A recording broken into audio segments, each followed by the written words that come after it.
My 36 Mala wife 34 Fahrenheit male keeps tying my boots after I've told her to keep her hands off of them.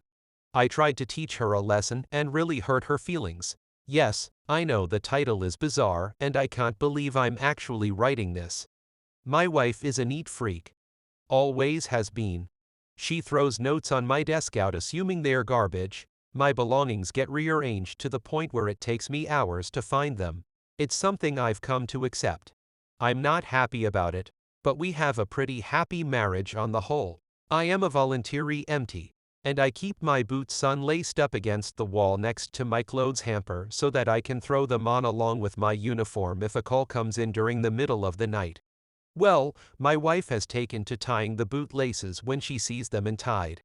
Not only does she tie them, but she tightens them and double knots them to the point where I need to undo the knot, open up the boots, and let a little slack out to fit my feet into them. I ignored it the first 2 times, but the third time she did it, I made it a point to bring up to her the next day. I very calmly said, "Hun, I appreciate that you want everything neat, but please do not touch my boots in the future. Time is of the essence when I'm going on a call, and at 2 in the morning I don't have the time to unlace them and open them up. It's not just a minor inconvenience, it's people's lives, so I would appreciate it if you left them alone." She rolled her eyes, said I was being dramatic, and that she wouldn't help me out by keeping my things neat in the future. Well, she never stopped. No matter how many times I've asked her, told her, begged her, she just laughs and says, "Well, you know how I am." The other night a page went out for a CPR in progress. I went to throw my boots on, and they were, once again, tightened beyond recognition. So I'm sitting there on the edge of the bed, cursing, trying to get my boots open, and fumbling due to the stress of the situation. My wife opened her eyes, groggily looked at me, and asked, "Don't you need to go on that call? I know I was in the wrong here, and I regret it." I slammed the boot into the ground and yelled, "Yes, I do. I would have been out the door 5 minutes ago, except some stupid motherfucker fucked with my goddamn boots again." My wife got up without another word, walked into the bathroom, and slammed the door. I got my boots open and went on the call. By the time we arrived, the police had gotten her back, so I didn't have to do CPR, but I was sweating and shaking thinking my delay could have cost a life. I got home and my wife wasn't talking to me. She ignored me the entire day until we finally sat down and talked. She said I had scared her with how angry I got, that she thought I was going to hit her, and she didn't know I was capable of getting so angry. Note, I have never raised a hand to her, nor have I ever yelled at her before. I am absolutely not a violent person in any way, shape, or form. I apologized for yelling at her, and acknowledged that I hadn't meant to snap at her. I was frustrated with the situation as I needed to get to the person in need of CPR as soon as possible, and it was a delay that didn't need to happen. I, once again, pleaded with her not to touch my boots because lives were literally on the line. She told me that if I was going to overreact and make her afraid, then she would never touch my boots again because she didn't want to live like that. Last night, before I got into bed, I had a sinking feeling, so I went over and checked my boots. I was very disappointed to find them tightened up again, so I decided to show her how it felt. I went over to her closet and pulled out her running shoes. I unlaced the shoelaces on both of them, removed them from the shoes completely, curled them each into a little coil, put them inside the shoes, and put them back. I then went to sleep. At 6:15 I was woken up by my wife screaming, "How could you? Why would you do this?" holding up both laceless shoes with tears in her eyes. My wife likes to go for an early morning run, and I knew she would want to get out the door as soon as possible. I smiled and said, "You know how I am. I just like things neat." She continued sobbing and walked out of the room. So, by the time she was all laced up again, it was raining, so she missed out on her run. I actually feel pretty terrible about that because I really only wanted to delay her, not ruin her plans completely.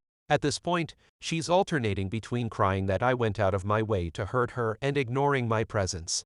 I acknowledge that what I've done has been pretty childish and not at all constructive. I just don't know what to do. She said, through tears, "You admitted you were totally in the wrong for yelling at me, and then you turned around and took it out on me in a different way. What is wrong with you?" The problem is, to her, an apology means taking on 100% of the fault. When I apologized for blowing up, she took that to mean she was 100% in the right, and that my feelings were completely unjustified. So at this point, I haven't apologized for ruining her run, because she'll take that to mean that she wasn't wrong to touch my boots. I've tried to have these discussions, but it's in one ear and out the other. We have such a good relationship otherwise, but I feel like this issue has reached a tipping point, and it's going to continue to result in arguments until we resolve it. How do I make things right with my wife while still letting her know that I won't tolerate her disrespecting my property anymore? Edit. Wow. This blew up. I went through comments for 6 hours last night, and I still have 1.8 thousand to get through. I promise you I am reading every one of your comments and appreciate the advice.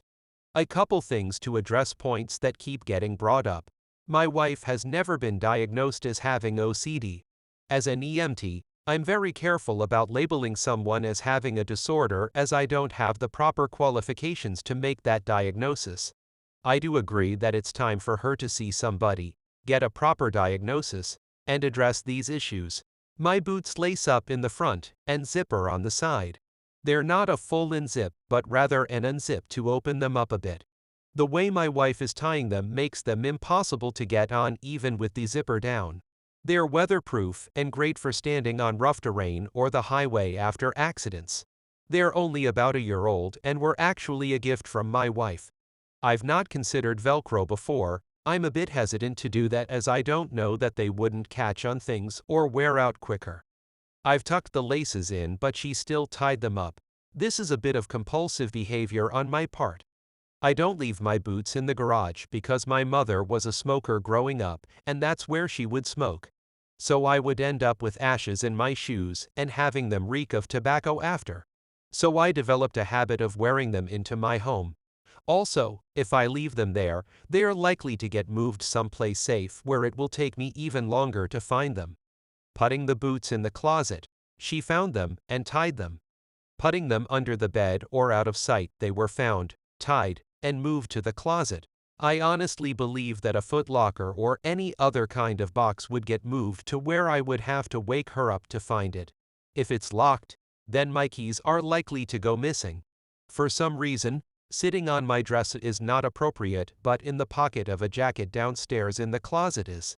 I am likely going to start putting my boots in the car. Though I had to laugh at the people suggesting decoy boots. As much as it may seem like it, I'm not living in a Spy vs. Spy cartoon. I am a volunteer EMT. We respond from home. We don't have sleeping quarters. And I work the overnight shift, so I sleep during my shift, get out of bed when a call comes in, drive to the building, and take the ambulance to the scene. This is typical of volunteer organizations. Paid EMS is more likely to have sleeping quarters or even require EMTs to be in the truck throughout their shift. Community-based EMS is more likely to take 911 calls and respond to emergencies whether paid or volunteer.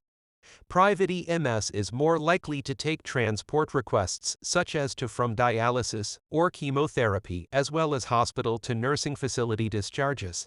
To those who have told me that I don't have the right to use the word life-saving, on my dress uniform I have pins for 3 defibrillator saves and 4 for CPR saves. I've crawled into a car wreck to open someone's airway and bag them until we could get them out. While transporting a patient, I recognized signs of internal injury and ordered we divert to a trauma center, where he was put directly into emergency surgery that saved his life. Did I do these things entirely by myself? No, of course not. I would never claim that I was the sole reason someone lived. However, I am, at my very basest level, as vital link in the chain or survival. So while I can't claim complete credit for any of the things I've done, I would certainly put a lot of blame on myself if someone didn't live because of something I failed to do.